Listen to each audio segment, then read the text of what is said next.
According to Bankrate's 2026 Emergency Savings Report, 59% of Americans cannot cover a $1,000 emergency without going into debt. If you are living paycheck to paycheck, and according to that same data, most Americans are, this is the number that defines your financial reality right now. Personal finance experts call this the emergency fund gap, and it is one of the most documented, most studied, and most solvable problems in household finance. That number is the foundation everything else here sits on. Let it land for a second. 6 out of every 10 adults in the country, your neighbors, your co-workers, possibly you, are one transmission failure, one ER visit, one broken refrigerator away from a financial event they cannot handle from savings. Only 30% of Americans would pay a $1,000 emergency from cash on hand. 33% would go into debt. 25% would put it on a credit card and pay it off over time, often at interest rates above 20%. Nearly 1 in 4 Americans have zero emergency savings at all. And according to the same report, 73% of Americans are saving less for emergencies in 2026 than they were in 2025. The math gets worse when you look at what actual emergencies actually cost. The average unexpected car repair, according to AAA, runs between $500 and $600. Major repairs,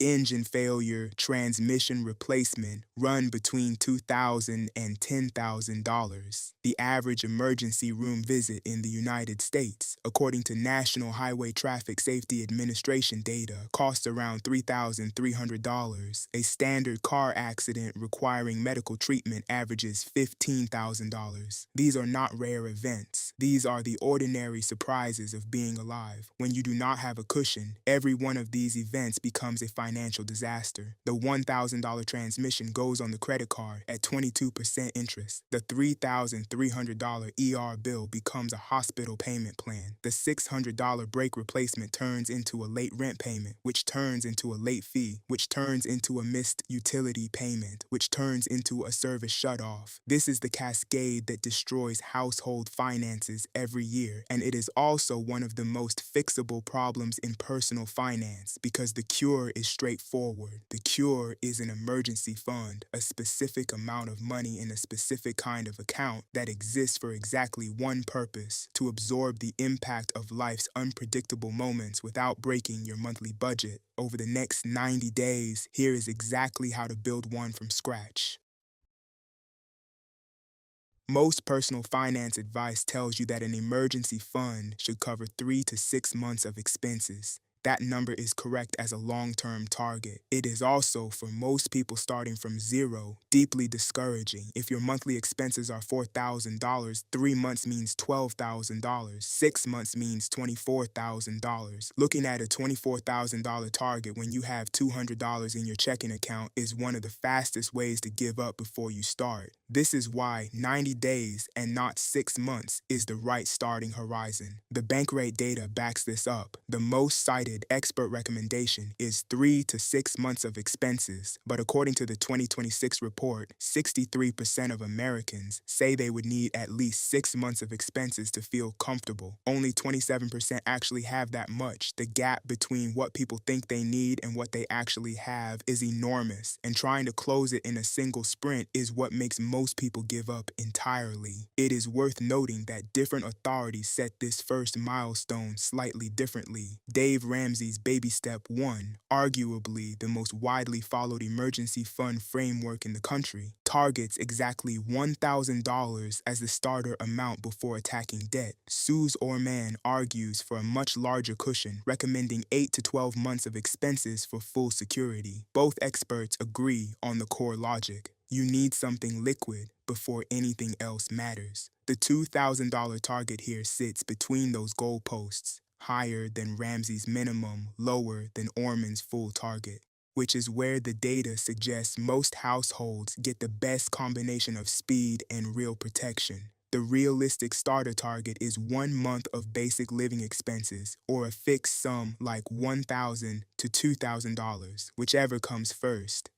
For most American households, that means somewhere between $2,500 and $4,000. It is not the final destination. It is the first checkpoint, the amount that turns a $600 car repair from a crisis into an inconvenience, and a $3,300 ER visit from a debt spiral into a manageable hit. 90 days is the right window for 3 reasons. It is long enough to make real progress without requiring extreme lifestyle changes that nobody can sustain. It is short enough to maintain psychological momentum. The goal stays vivid in your head every day, not abstract somewhere off in the future, and it aligns with the way most people are paid. 90 days is 6 bi-weekly paychecks, or 3 monthly ones. Enough cycles to build a habit. Few enough that the finish line stays visible. The math is straightforward. To hit a $2,000 starter fund in 90 days, you need to net roughly $670 a month, or about $155 a week, into the fund. That is the number to keep in your head, not the final 2,000, the weekly 155. Most people can hit that number through a combination of 2 moves: cutting comfort spending and adding income, without needing a second job, without selling their car, and without anything that sounds dramatic. That is what the next several sections walk through.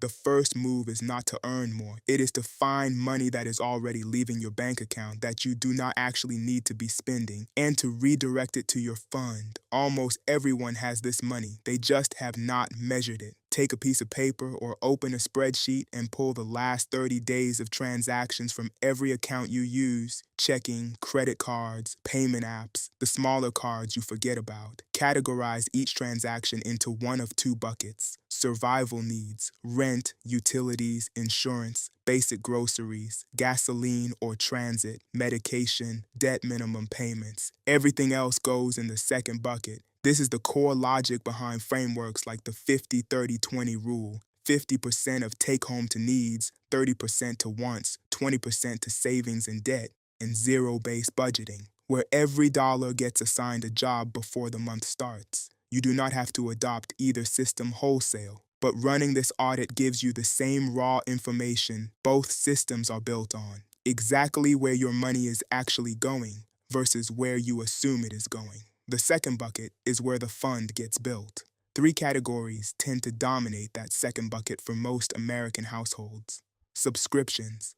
According to a 2023 C+R research survey, the average American underestimates their monthly subscription spending by 197%, meaning they think they are spending around $80 a month when the actual figure is closer to $219. Streaming services, music apps, gym memberships, software subscriptions, premium delivery memberships, news subscriptions, cloud storage. Individually, they look small. Stacked together, they routinely run $150 to $300 a month for a typical household. Cancel every subscription you have not used in the past 30 days. If you regret it, you can resubscribe later. Most people do not. Food away from home. Federal data from the U.S. Bureau of Labor Statistics shows the average American household spent about $3,500 on food away from home in 2023. Restaurants, takeout, delivery, coffee shops. That is roughly $290 a month per household, and for many individuals living in cities, it runs significantly higher. Cutting food away from home spending by half for 90 days and replacing it with home cooking and packed lunches can free up $145 or more per month. Across 90 days, that is roughly $435 going straight to the fund. Everyday overspending, the slow upward drift in routine purchases, the more expensive coffee, the slightly bigger grocery cart, the premium version of things you already buy. These are the dollar amounts that do not feel like spending, but quietly add up. Going through the second bucket transaction by transaction usually reveals $50 to $100 a month of pure habit drift spending that can be cut without any meaningful loss of quality of life. Add the 3 categories together. A typical household running the full audit can identify $250 to $500 a month, between $750 and $1,500 across the 90-day window, without making any changes to needs, without taking on a second job, and without changing the underlying structure of their life. This is the cheapest, fastest emergency fund money there is. It was already leaving the account. You are just redirecting it. Finding the money is only half the work. The other half is making sure the money you find actually arrives in the emergency fund instead of quietly migrating back into the rest of your spending. This is where human willpower fails almost everyone. If your plan is to look at what is left in your checking account at the end of the month and move some of it to savings, the math is almost guaranteed to disappoint you. Money sitting in a checking account does not feel like savings. It feels like spending capacity. You see it, you find a reason to use it, and at the end of the month, nothing is left. The 1% of people who actually build emergency funds do two things differently. They automate the transfer, and they keep the fund in a separate account they almost forget exists. The automation. Set up your bank to automatically move a fixed dollar amount into your emergency fund the same day your paycheck hits. Not at the end of the month. Not when there is money left over. On payday, before you have a chance to spend it. For most people, this works out to between $75 and $200 per paycheck, depending on how often they are paid and what their savings target is. If you are aiming for the $2,000 starter fund in 90 days on a bi-weekly paycheck, that is $333 per paycheck, you set this up once. From that point on, the fund grows whether you remember it or not. The decision happens on payday, automatically. You never have to decide again. The separate account, where you keep the fund, matters as much as how much you put in it. Two reasons. The first is psychological friction. If your emergency fund sits in the same checking account you use for daily purchases, you will see it every time you check your balance. And every time you see it, your brain will treat it as available money. A separate account at a separate bank, accessed through a separate login, creates enough friction that you stop treating the fund as part of your daily liquidity. The second is interest. The current national average savings account rate, according to the FDIC as of June 2026, is 0.38% annual percentage yield. The top high-yield savings accounts in the United States right now are paying between 4.00 and 4.40% APY. On a $1,000 emergency fund, the math is the difference between $3.80 and $40 in annual interest. Across a multi-thousand-dollar emergency fund held for years, the difference adds up to hundreds of dollars in free money.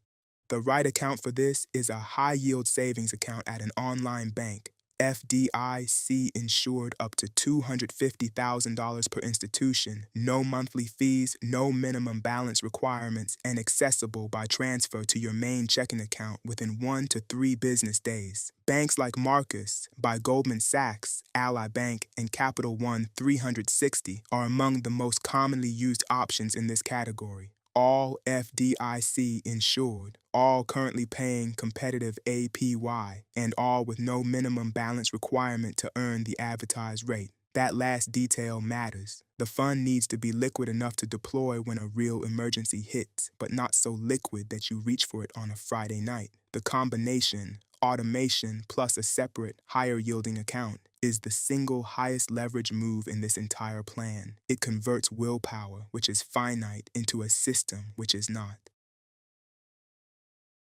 Cutting expenses has a floor. You can only trim so much before you start cutting actual survival spending. The other side of the equation, adding income, has a much higher ceiling. Two paths are realistic inside a 90-day window: selling things you already own and taking on temporary side work. The one weekend declutter. Most American households are sitting on hundreds, sometimes thousands of dollars worth of items they do not use and will not miss. Old smartphones, last-generation laptops, video game consoles, designer clothes that no longer fit, exercise equipment that turned into furniture, kitchen gadgets used twice. Take a single weekend, walk through every closet and storage space, and photograph anything you have not touched in 12 months. The major resale platforms in 2026 each cover a different category. Facebook Marketplace and Craigslist work best for local pickup items like furniture and large electronics with no platform fees. eBay handles harder-to-price collectibles and electronics nationwide with seller fees around 10 to 15%. Poshmark and ThreadUp dominate clothing resale. Mercari is strong for general household goods. Declutter buys old phones and electronics with a fixed price guarantee for sellers who do not want to deal with auctions. A typical household clearing a single weekend's worth of unused items can pull in $300 to $1,500 in cash. That is up to 3 months of the entire 90-day target in a single weekend of work. Every dollar that arrives from a sale goes directly to the fund. Temporary side income. The internet has lowered the entry bar for short-term work to almost zero. The realistic options break into 3 categories: online skill-based work, freelance writing, design, transcription, virtual assistants, tutoring, voiceover. Platforms like Upwork, Fiverr, Wyzen, and Rev let you bid for tasks during evenings and weekends. Realistic earnings vary widely based on skill. Entry-level freelancers might net $15 to $25 an hour, while skilled professionals routinely charge $50 to $100.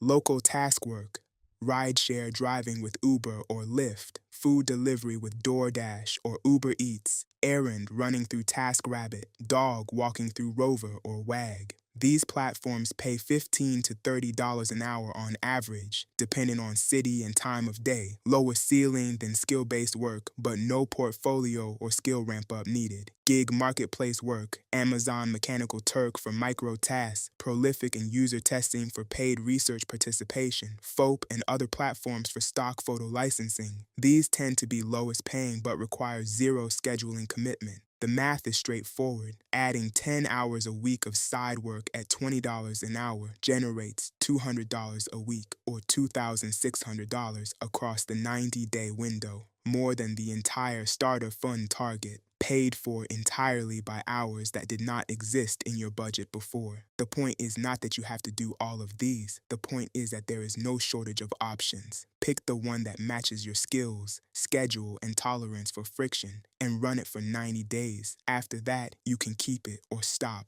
Most people stop. The fund stays. The 90-day window breaks cleanly into 3 phases. Each phase has a different focus, a different dollar target, and a different psychological tone. Days 1 to 30, the audit phase. The first 30 days are about setup, not aggressive saving. 3 concrete tasks fill this window. First, run the full audit from earlier. Pull 30 days of transactions. Categorize them into needs and everything else. Identify the $250 to $500 a month of redirectable spending. Cancel every subscription you have not used in 30 days. Pull restaurant and takeout spending down by at least half. Second, open the high-yield savings account. Pick an FDIC insured online bank paying at least 4% APY. Marcus, Ally, or Capital One. 360 are solid starting points. The account opens online in roughly 10 minutes. Link it to your main checking account, but do not enable a debit card on the new account. The friction is intentional. Third, set up the automated transfer. Calculate your weekly or bi-weekly target and have your bank move that amount on each payday. The target for the $2,000 starter fund is $155 a week, or $333 per bi-weekly paycheck. By day 30, you should have somewhere between $600 and $700 in the account. That is roughly a third of the way to the starter target. The early visible progress is critical because it converts the abstract plan into a real number you can see growing. Days 31 to 60, the income phase. The middle 30 days shift focus from cutting expenses to adding income. The audit is now running on autopilot. The automated transfers happen without your involvement. Your attention can move to 1 or 2 of the income sources from the previous section. This is the highest leverage phase of the entire 90 days. A single decluttering weekend can yield $300 to $1,500. Picking up 8 to 12 hours of side work per week can yield another $600 to $1,000 across the month. Most of the real acceleration toward the final target happens in days 31 to 60 because the audit savings are now compounding alongside the new income.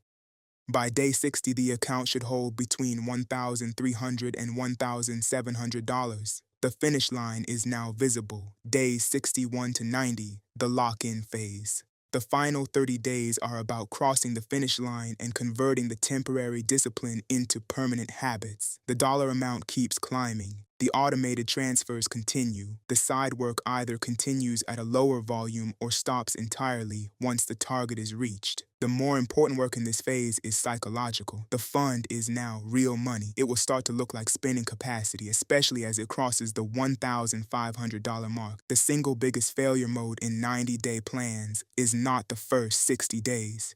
It is the last 30, when the visible balance tempts people into earned purchases that defeat the entire purpose. By day 90, you should be at or above the $2,000 starter target. The transfer keeps running. These three phases match the natural rhythm of how habits actually form: setup, acceleration, integration. Trying to do all three at once is what causes most plans to fail. Doing them in sequence is what causes them to work.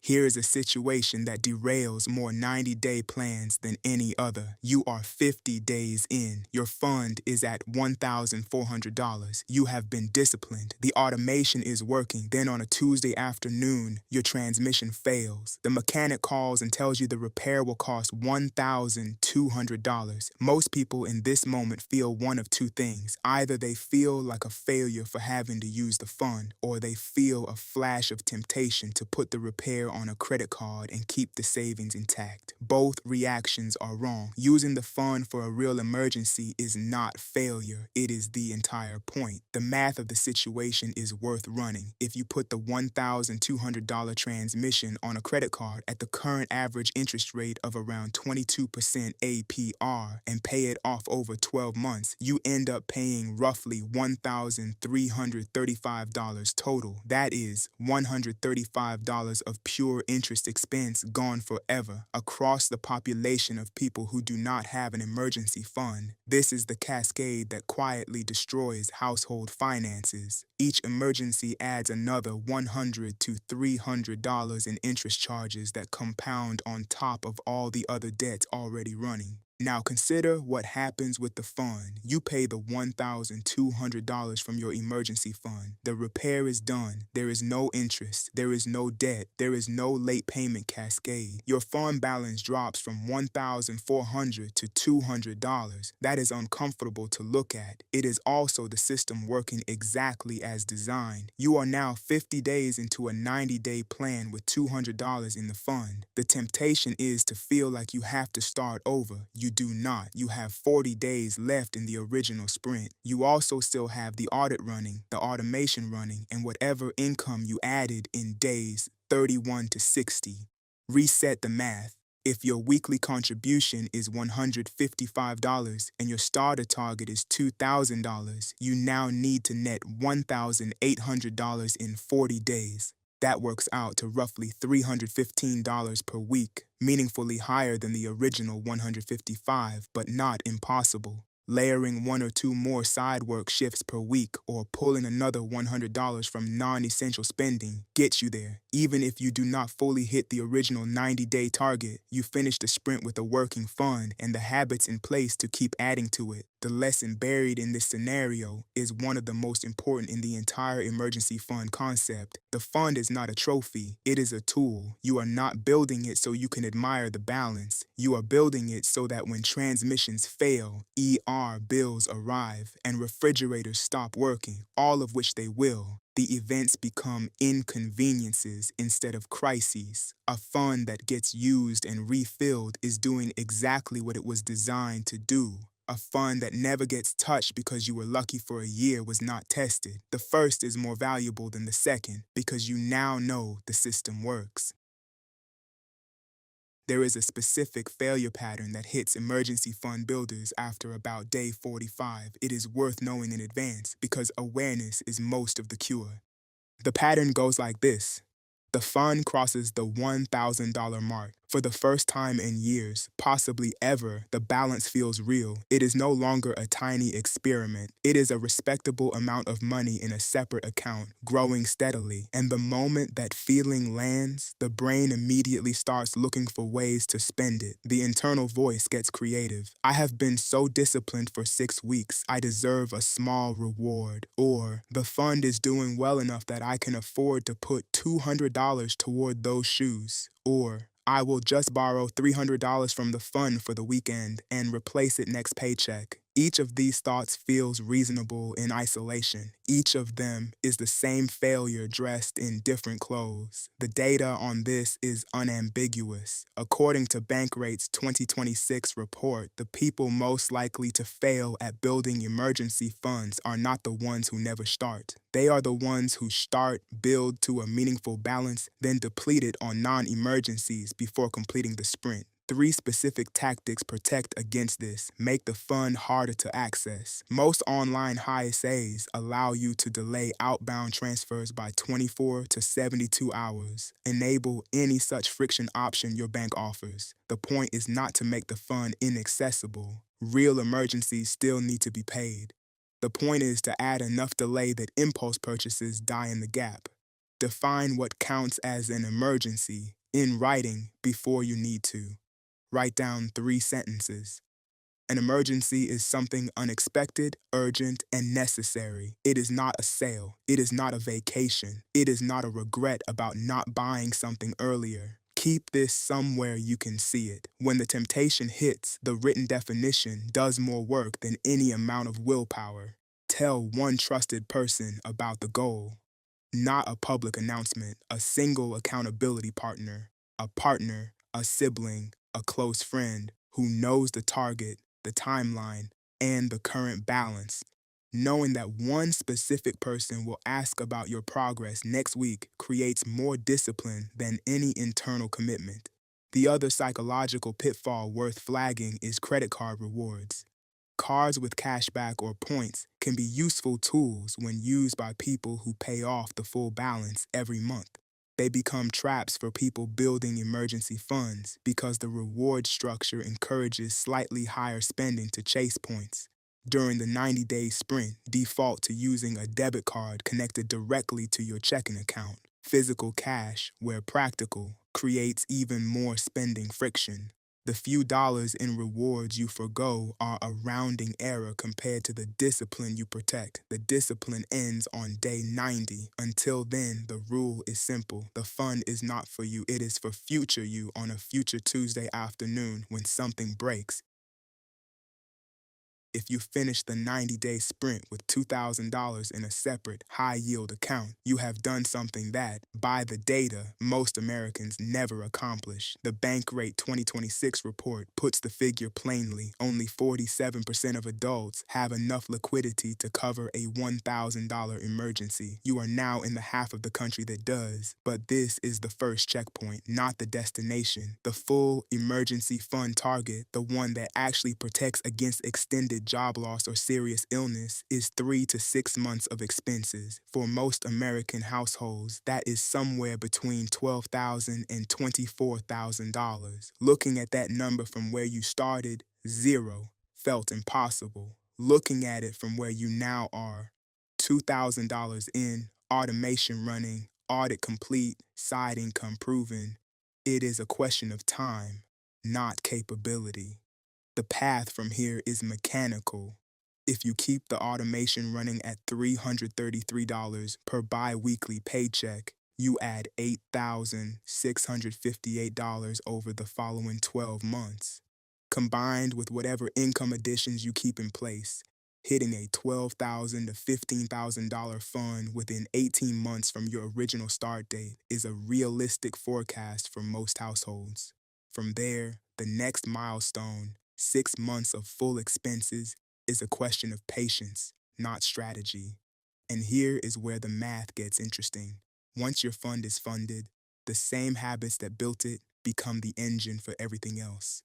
The automated transfer continues, except now the dollars start routing into a brokerage account instead of a savings account. The audit discipline continues, except now the redirected dollars compound at 8 to 10% in an index fund instead of 4% in cash. The side income, if you kept any of it, becomes a long-term inflation hedge or accelerator for retirement contributions, including, if you qualify, a Roth IRA. The 90-day sprint was never just about the emergency fund. It was about installing a system that converts paycheck into wealth without requiring constant willpower. The fund is the first output of that system. It is not the last. So here is what to do on day 91. Keep the account, keep the automation, adjust the target upward from 2,000 to 6,000, then 12,000, then full 6-month coverage. If a real emergency hits and you have to drain it, refill it without judgment. Use the muscle memory you built in those first 90 days for the next thing, paying down high-interest debt, opening a Roth IRA, investing in the market, buying your first asset. The 59% of Americans who cannot cover a $1,000 emergency are not less smart, less hardworking, or less deserving than the 47% who can. They simply have not yet built the system that converts intention into balance. You just did. The next Tuesday afternoon, something breaks. You will reach for the fund instead of the credit card. That single difference, repeated across enough years, is what financial security actually looks like. Subscribe so the next breakdown lands in your feed, like this one if it earned it. And tell me in the comments, what is the dollar amount you are targeting for your 90-day starter fund? Curious how the math breaks down across people watching. You did not build a savings account, you built a system.